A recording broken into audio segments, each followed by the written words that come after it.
Hello po sa inyo. For today's episode ay samahan niyo ako sa R.L. Lee Eatery dito lang po sa Tanawan City sa Batangas, kung saan ay matatagpuan natin si Nanay Yolanda na siya na po yatang pinakamatagal na nagluluto ng kulawo o gotong Batangas. Sa loob lang naman po yan guys ng 65 years. Kaya't kung naghahanap ka ng perfect na pang food trip na legendary, authentic Batangas style kulawo, ito ang para sa'yo. Mag-enjoy po sana kayo sa panonood.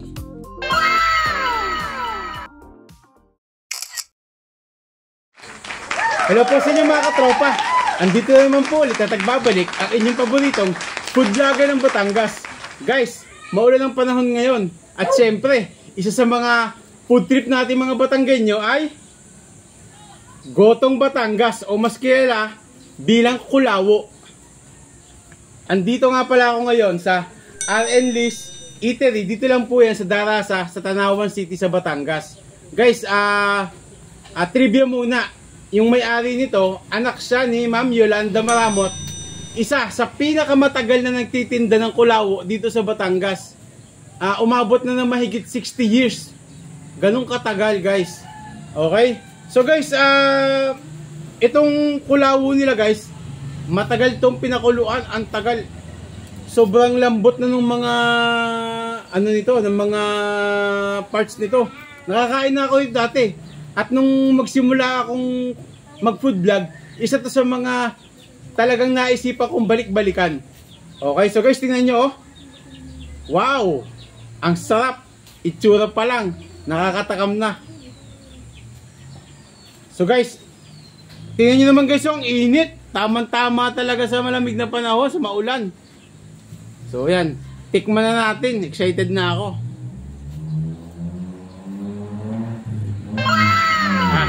Panalo guys, panalo. Yung sabaw pa lang talagang ganito yung authentic Batangas kulawo. Kasi nga, si Nanay Yolanda Maramot, yung mother nila dito ng may-ari nito, ay since 14 years old, 1950s pa nagtitinda na nito. Isipin mo yon. At saka kung kilala nyo si Kuya Oliver Goto, yung sa may Padre Garcia ba yon? Padre Garcia sa Batangas. Dito siya natutong magluto kay Mother Yolanda. So talagang doon pa lang alam mo na masarap to. 'Di ba?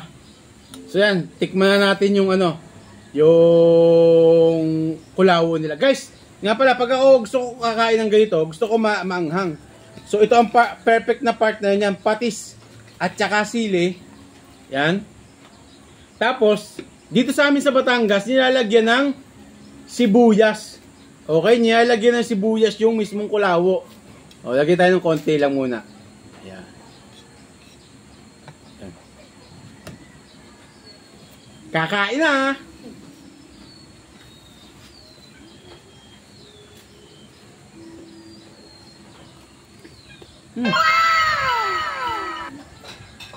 Grabe guys, ang lambot talaga, ang sarap.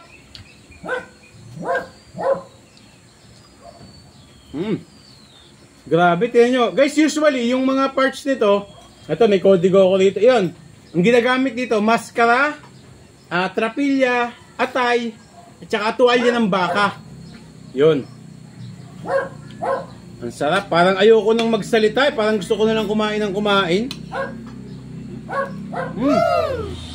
Panalo. Yan, lagyan natin ng konting sili. Actually guys, ang nagustuhan ko dito sa kulawo dito sa R.L. Lee's Eatery, kahit hindi mo na sa lagyan ng mga pampalasa, ng toyo, ng patis, okay na eh. Nilalagyan ko lang siya ng konti para may konting anghang pa. Pero yung timpla niya, panalong panalo. Shoutout nga pala kay Sir Robert sa pagtimpla ito. Ang sarap talaga.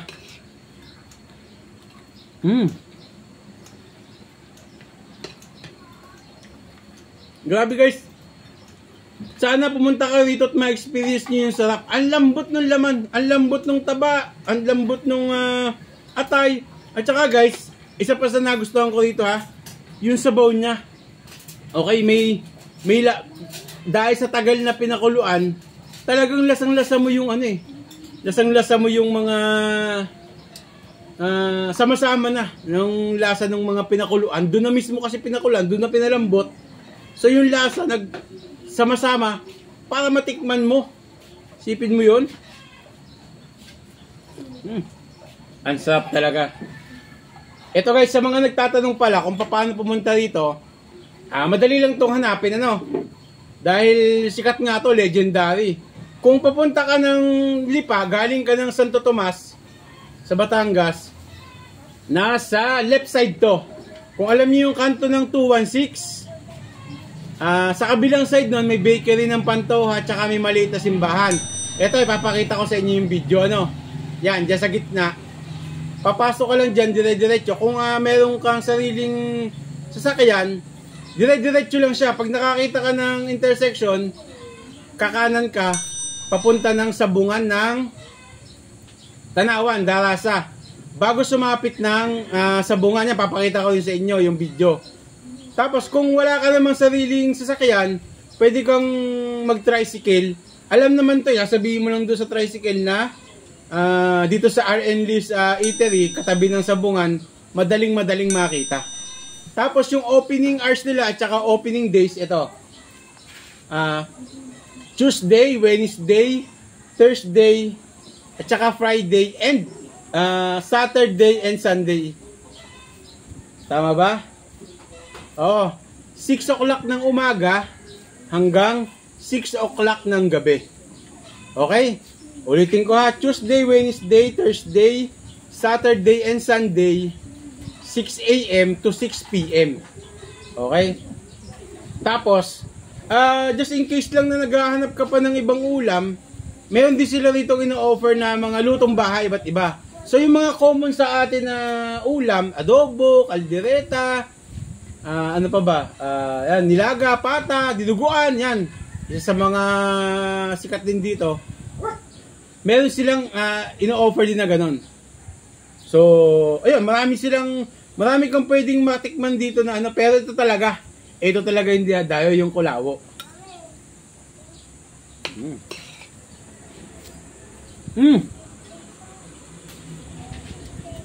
Ang sarap guys. Grabe, ito talaga yung authentic na ano eh, kasi may tikman na ako sa iba. Sige pa, kumakain din naman ako sa ibang mga kainan. Hindi ganito yung lasa.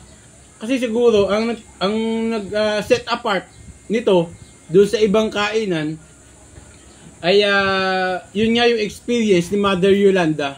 Since 14 years old siya, na niluluto na niya to. So, umabot na ng 60 plus years. Sarap!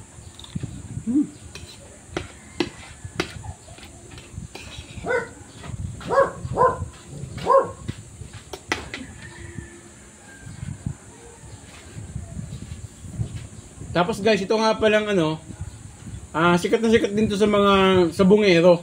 Okay, so ito kilalang kilala. So kung mayroon kayong kuya, tatay, tito na nagsasabong, alam nila itong lugar na to.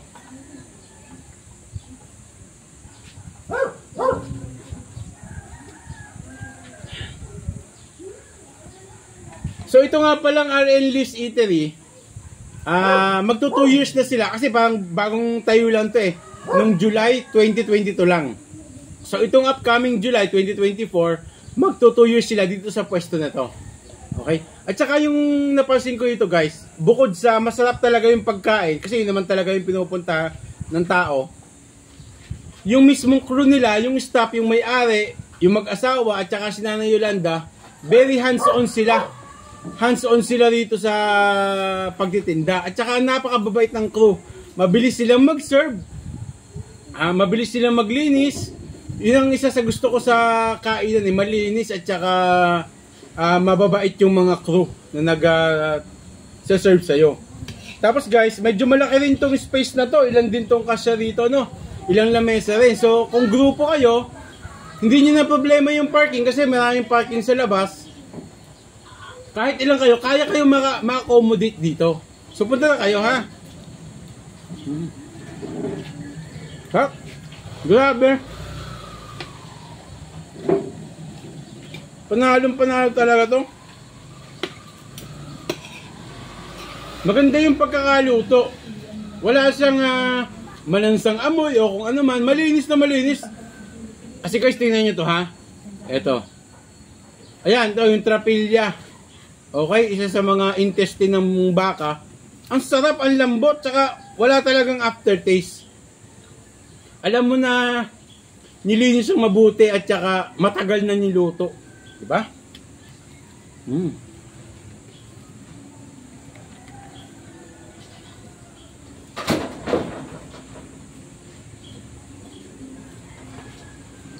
So, bago nga pala ako pumunta rito, nag-search muna ako sa internet. Ano kaya yung kulawo ba ay talagang pagkain Batanggenyo? So nakita ko na talagang yung kulawo, katulad ng Lowing Batangas, isa to sa mga talagang dito nag-originate sa mismong Batangas at isa nga si Mother sa mga pioneer dito. Okay, so baka kung nasa ibang parte kayo ng Batangas, baka narinig nyo yung pangalan ni Nanay Yolanda dahil nagtinda siya sa iba't ibang parte ng Batangas nung kabataan pa niya. Yan, Lipa, Lemery, yan, paikot-ikot siya hanggang sa dito na siya nagstay. Dito nga sa Tanawan City, sa Darasa. Okay? Guys, kung umabot kayo sa parting ito ng video, baka pwede nyo ma-comment kung saan kayo nanonood. Para alam ko kung saan umabot tong video na to. At saka baka meron kayong mai-recommend na kainan na sikat, patok, trendy at masarap talaga. Baka mapuntahan ko yan.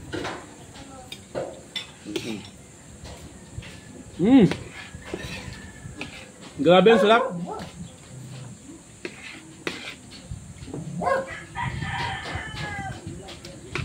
So guys, dyan na muna kayo. Tatapusin ko pa itong pagkain ko. Maraming salamat po.